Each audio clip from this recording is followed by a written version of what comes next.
இருக்கோ கொஞ்சமும் பயமில்லை. விசுவாச வார்த்தையாலே கோலியாத்த முறியடிச்சார். விசுவாச வார்த்தையாலே கோலியாத்த முறியடிச்சார். எவ்வளவு ஆச்சரியமா, எவ்வளவு அற்புதமாய் தம்முடைய ஜனத்தை என் கர்த்தராகிய தேவன் வழிநடத்துகிறார். தேவனுடைய பிள்ளைகளே, கர்த்தர் நம்மை வழிநடத்துவது உண்மையானால் அன்று நம்முடைய முற்பிதாக்களை நடத்தினது போல நிச்சயமாய் இன்றைக்கும் இந்த கிருபையின் காலத்திலும் நம்மை நடத்துவதற்கு அவர் வல்லவராயிருக்கிறார். நடத்துவார். எகிப்தின் அடிமைத்தனத்திலிருந்து நம்மை விடுதலையாக்கி இந்த அடிமைத்தன காலநிலைகளை எல்லாம் தேவன் மாற்றி நம்மை சுதந்திரவாளிகளாய் மாற்றுவார்.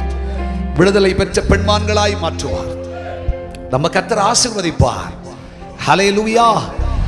நம் தேவனுடைய ஜனம், நீ என்றைக்கு எகிப்தை விட்டு புறப்படுகிறாயோ அந்த வினாடியிலிருந்தே வேதம் என்ன சொல்லுது தெரியுமா?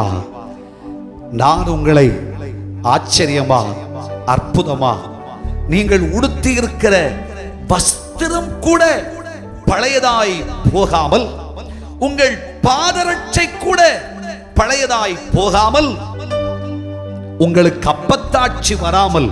வேதத்தில் நீங்க படிச்சு பார்த்தீங்கன்னா சரித்திரம் என்ன சொல்லுகிறது?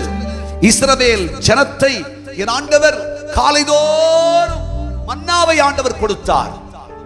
தேரிலும் தேலிலிட்ட பலகாரத்தை பார்க்கலும் அவ்வளவு சுவை. அப்படி ஒரு சாப்பாடு. ஹல்லேலூயா. திடீர்னு இஸ்ரவேல் ஜனங்களுக்கு ஒரு ஆசை வந்துச்சு. இறைச்சி சாப்பிட்டா நல்லா இருக்கும். என்னைக்குமே போய் தேன் பலகாரம் சாப்பிட்டுக்கிட்டே இருக்கும். ஹல்லேலூயா. இறைச்சி சாப்பிட்டா நல்லா இருக்கும். ஒரு ஆசைதான். கர்த்தர் உடலங்க செல்ல தகப்பனாகிய தேவன். வேதம் சொல்லுகிறது, முதலைகளின் தலைகளை நறுக்கி சமுத்திரத்தின் கடையாந்தரத்திலிருந்து கீழ்காற்றை வரப்பண்ணி காளைகளை கர்த்தர் கொண்டு கொடுத்தார். கைகளை தட்டி கர்த்தரை மகிமைப்படுத்து. சாப்பிடு. ஆமென். சாப்பிட வச்ச. சாப்பிட்டு வயிறு மட்டும் இல்ல, மூக்கு வரை ஏட்டிச்சு. கையை தூக்கி அல்லேலூயா சொல்லு. அப்படி சாப்பாட கொடுத்தார்.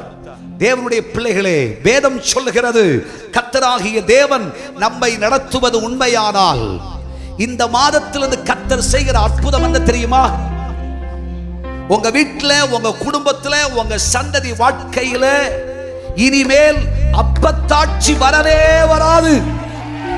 துதிக்கும் தாவீதுக்கோ கொஞ்சமும் பயமில்லை. விசுவாச வார்த்தையாலே கோலியாத்த முறியடிச்சார். விசுவாச வார்த்தையாலே கோலியாத்த முறி